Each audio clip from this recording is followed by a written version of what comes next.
নমস্কাৰ আজিৰ ক্লাছত আমি কুৱেশ্যন নম্বৰ 3 পৰা আলোচনা কৰি অলৰেডি আমি অনলি সিলেক্টেড MCQ সিৰিজৰ দুটা কুৱেশ্যন আলোচনা কৰিলোঁ আমি সেই সিৰিজত মোৰ দেন 500 কুৱেশ্যন কভাৰ কৰিম অনলি ফৰ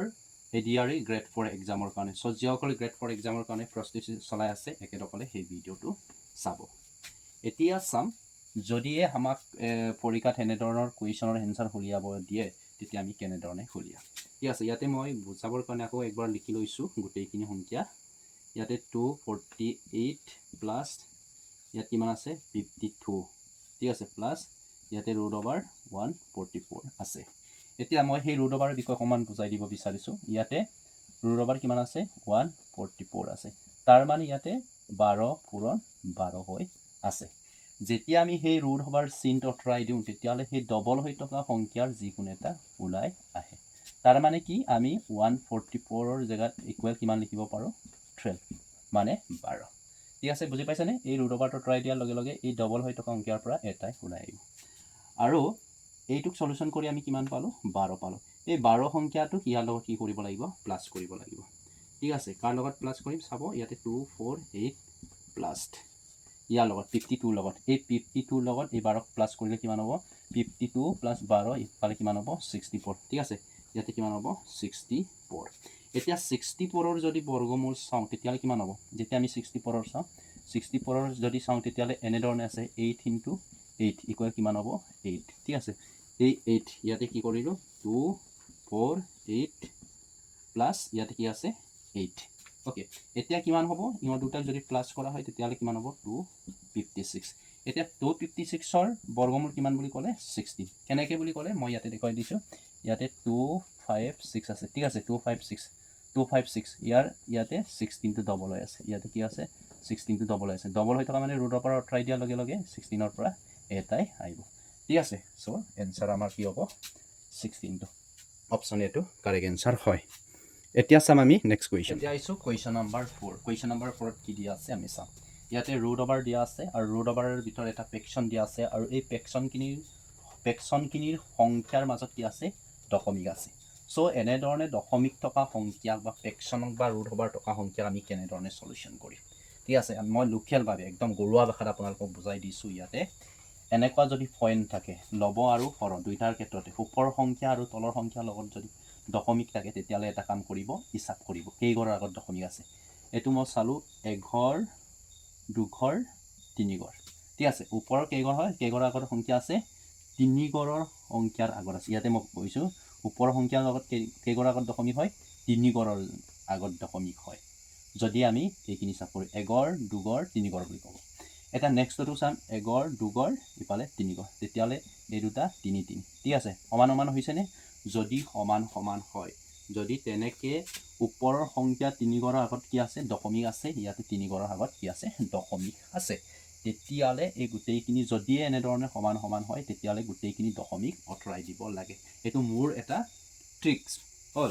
এতিয়া কি কৰিম ইয়াতে তেতিয়ালে 121 ৰাখি দিব ইয়াতে 09 ৰাখিব 0 নহয় এটা একদম 9 টো ট্ৰাই 0 ট্ৰাই দিও ঠিক আছে এই পয়েন্ট ভাবি লওক পয়েন্ট আৰু পয়েন্টটো কাট খাইব ঠিক আছে সিম্পল কথা পয়েন্ট আৰু পয়েন্ট কাট খাইব সিম্পল কথাত এই পয়েন্ট খিনি গোটেইখিনি কাট খাইব ধৰি লওক এতিয়া যেতিয়া সেই পয়েন্ট খিনি কাট খাই গল তেতিয়ালে 11 ইনটু ইয়াত কি থাকিব 11 হল এতিয়া ইয়াক 11 ৰে কাটিলে 11 বাৰ যাব এই 11 আৰু 11 কাটি গল ইয়াত কিমান থাকিলে 9 থাকিলে 9 ৰ যদি আমি ৰুট ওভাৰ চাও তেতিয়ালে কিমান হ'ব ইফালে কিমান হ'ব ৰুট ওভাৰ গুছি গলে মানে ইয়াৰ পৰা এটা সংখ্যা যাব তাৰ মানে কিমান থাকিলে 3 সো আমাৰ এনসাৰটো কি হ'ব অপচন সি টো শুদ্ধ উত্তৰ ঠিক আছে যদি এনেকে থাকে এটা কাম কৰিব পয়েন্ট আৰু পয়েন্ট কাটি দিব ইমান মাথা মাৰি থাকিব নালাগে ঠিক আছে বুজি পাইছেনে ঠিক আছে অপচন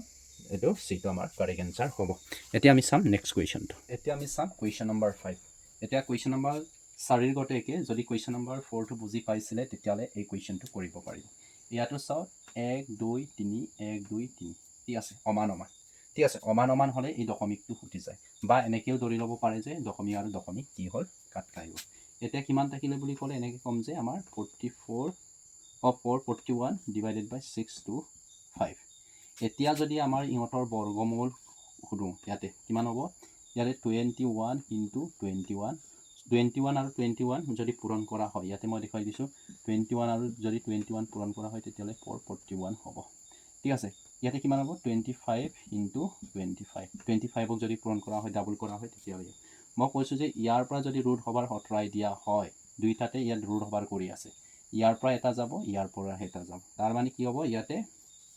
21 ইফালে কিমান থাকিব এতিয়া কাটি দিলোঁ নহয় ইয়াতে 21 ইয়াতে কিমান থাকিব 25 অপশ্যন আমাৰ এনেকৈ আছে নেকি আমি অপশ্যনত দেখিছোঁ যে এনেকৈ নাই তেতিয়াহ'লে ডেফিনেটলি কি কৰিব লাগিব এইটো 21ক 25ৰে হৰণ কৰিব লাগিব ইয়াতে কৰিলোঁ 25 ঠিক আছে 25 কৰিলে কিমান যাব এতিয়া হৰণ কৰোঁতে আমি চাব লাগে যে এইটো ডাঙৰ বাজক ডাঙৰ নে বাহ্য ডাঙৰ আমি দেখিলোঁ যে ইয়াত বাজক ডাঙৰ ঠিক আছে 25 চ' ইয়াতে দশমিক দিলোঁ শূন্য হ'ল 200 হ'ল 210ৰ কেইবাৰ যাব 7 বাৰ যাব সিফালে 7 বাৰ গ'লে কিমান হ'ব 4 25 ইমান 200 হ'ব ঠিক আছে 200 ইয়াতে 1 শূন্য ইয়াতে দশমিক দিয়া আছে চ' দশমিকৰ কাৰণে ইয়াত শূন্য আহিলে কেইবাৰ যাব বুলি ক'লে ইয়াতে 4 বাৰ যাব ঠিক আছে কেইবাৰ যাব 4 বাৰ যাব 4 25 100 এনচাৰ আমাৰ কিমান পালোঁ এইটো আমাৰ হ'ব 0.84 এনচাৰ ক'ত আছে 0.48 এনচাৰ অপশ্যন ডিত আছে চ' আমাৰ অপশ্যন ডিটো শুদ্ধ উত্তৰ হয় এতিয়া আহিছোঁ আমি কুৱেশ্যন নম্বৰ 6লৈ এতিয়া আমি সেই কুৱেশ্যনটো কেনেকৈ সলিউশ্যন কৰিম তাৰ আগতে মই এটা আপোনালোকক ইনফৰমেশ্যন দিব বিচাৰিছোঁ আমাৰ চেনেলত এটা গ্ৰেড 4ৰ কাৰণে এটা মেথছৰ ফাউণ্ডেশ্যন মেথছৰ কোৰ্চ আছে আৰু এই কোৰ্চটোৰ এমাউণ্ট হৈছে অনলি 99 ৰুপিজ ইয়াতে আপোনালোকে এক্সামৰ সময়ত 5খন মডেল টেষ্ট পেপাৰ পাব আৰু আপোনালোকৰ যদি ডাউট থাকে এইখিনি সলিউশ্যন কৰি দিয়া হ'ব আৰু কণ্টিনিউ এতিয়াৰ পৰা আমাৰ যিটো পেইড কোৰ্চৰ গ্ৰুপত কণ্টিনিউ আপোনালোকে 10টা বজাত ৰেকৰ্ডেড ভিডিঅ' পাব এনেধৰণৰ ঠিক আছে আমি যিহেতু আমি ইউটিউবত গোটেইখিনি ভিডিঅ' নিদিওঁ যদি আপোনালোকে যদি মেথছত দুৰ্বল যদি মেথছৰ প্ৰব্লেম হৈ আছে তেতিয়াহ'লে আমাৰ এই পেইড কোৰ্চত লৈ ল'ব পাৰিব আৰু নাম্বাৰটো হৈছে 8471854542 এই নাম্বাৰ ঠিক আছে মই ডেছক্ৰিপশ্যনৰ নাম্বাৰটো দি দিম আপোনালোকে তাত গৈ মোক হোৱাটছআপ কৰিব পাৰিব অনলি 99 এক্সামলৈকে চ' সেনেকুৱা কুৱেশ্যন মই আগতেও ডিছকাছ কৰিছোঁ আমি যেতিয়া চিলেক্টেড কুৱেশ্যন যিখিনি বহুত ইম্পৰ্টেণ্ট এক্সামত অহাৰ 100% চান্স থাকে সেইখিনি কুৱেশ্যনে আমি ইয়াতে ডিছকাছ কৰিম চ' এতিয়া কি কৰিম যদি এনেধৰণে কুৱেশ্যন আহে এক্সামত তেতিয়াহ'লে আমি এনে যদি থাকে √6 আছে আকৌ ইয়াতে √6 আছে ইয়াতে প্লাছ √6 প্লাছ √6 আছে চ' যদি এনেকৈ থাকে জাষ্ট এটা কাম কৰিব লাগিব 6ৰ ফেক্টৰটো উলিয়াব লাগে যদিহে প্লাছ থাকে দেই এই কুৱেশ্যনটো বুজি ল'ব ইয়াত 6 আছে গোটেইখিনি কণ্টিনিউ গৈ আছে ইনফিনিটি ইয়াৰ এনচাৰ কি হ'ব ইয়াৰ এনচাৰ উলিয়াবলৈ আমাক 2 ছেকেণ্ড সময় নালাগে চ' আমি ইয়াৰ ফেক্টৰ কেইটা উলিয়াম ঠিক আছে কেনেকৈ ফেক্টৰ উলিয়াম ইয়াতে চাব হা 1 6 ইফালে 2 3 আৰু 6 ইয়াতে আমি ফেক্টৰ পালোঁ 4টা 6ৰ ফেক্টৰ এতিয়া আমি যদি চাওঁ ইয়াৰ কোনটো হ'ব এনেকুৱা কুৱেশ্যনসমূহত এটা ট্ৰিপছ আছে যে ফেক্টৰ উলিয়াব লাগিব ইয়াৰ উৎপাদক উলিয়াব লাগিব কিন্তু উৎপাদক দুটাৰ মাজত কি নাথাকিব লাগিব কোনো সংখ্যা মাজত সোমাই থাকিব নালাগিব ইয়াতে 1ৰ পৰা যদি 6ত চাওঁ তেতিয়াহ'লে 2 3 4 5 গোটেইখিনি এইখিনি সোমাই আছে চ' 1 আৰু 6টো ইয়াৰ এনচাৰ হ'ব নোৱাৰে 6 য'ত আছে এইটো কাটন দিলোঁ 6টো হ'ব নোৱাৰে এনেকুৱা হ'ব লাগিব যে ফেক্টৰ দুটাৰ মাজত কোনো ধৰণৰ বেলেগ সংখ্যা সোমাই নাথাকে ঠিক আছে ক্ৰমিক ফেক্টৰ হ'ব লাগিব ক্ৰমিক উৎপাদক হ'ব লাগিব ক্ৰমিক উৎপাদক মানে ইহঁত দুটাৰ মাজত কোনো সংখ্যা মাজত নাই সাপোজ 2 আৰু 3ৰ ক্ষেত্ৰত যদি চাওঁ ইয়াৰ মাজত কিবা সংখ্যা সোমাই আছে নেকি নাই তেতিয়াহ'লে কি হ'ব সেই দুটাৰ ভিতৰত যিকোনো এনচাৰ হ'ব যদি আমাৰ ইয়াত প্লাছ চিন থাকে তেতিয়াহ'লে এই ক্ৰমিক উৎপাদক দুটাৰ যিটো ডাঙৰ হয়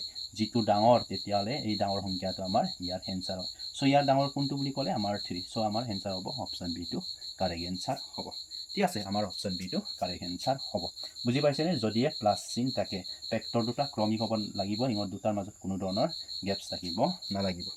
যদি এই কুৱেশ্যনটোকে মই মাইনাছত দেখাই দিছোঁ যদি এই কুৱেশ্যনটোৱে যদি এনেধৰণে থকা হ'লে মাইনাছ 6 ঠিক আছে ইয়াতে গোটেইখিনিত কি আছে মাইনাছ যদি এনেধৰণে যোৱা হ'লে ইয়াৰ এনচাৰ কি হ'লে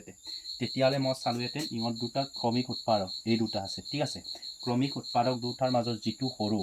সৰু হ'ব এইটো এনচাৰ হ'ব যদি ইয়াৰ ক্ষেত্ৰত যদি মই এনচাৰটো কি বুলি সোধা হ'লে তেতিয়াহ'লে মই কি ক'লোহেঁতেন 2টো ক'লোহেঁতেন কিয় বুলি ক'লে মাইনাছৰ ক্ষেত্ৰত ক্ৰমিক উৎপাদকৰ যিটো সৰু হয় এইটো লোৱা হয় প্লাছৰ ক্ষেত্ৰত ডাঙৰটো লোৱা হয় ঠিক আছে প্লাছৰ ক্ষেত্ৰত ডাঙৰটো লোৱা হয় প্লাছৰ ক্ষেত্ৰত মাইনাছৰ ক্ষেত্ৰত সৰুটো লোৱা হয় বুজি পাইছেনে কি কৰা হয় মাইনাছৰ ক্ষেত্ৰত সৰুটো হ'ব আৰু প্লাছৰ ক্ষেত্ৰত ডাঙৰটো হ'ব ঠিক আছে এতিয়া চাম নেক্সট কুৱেশ্যনটো আমি সেই কুৱেশ্যনটো আপোনালোকক হোমৱৰ্ক হিচাপে দিছোঁ এইখিনি কুৱেশ্যন সলিউশ্যন কৰি পেলাই মোক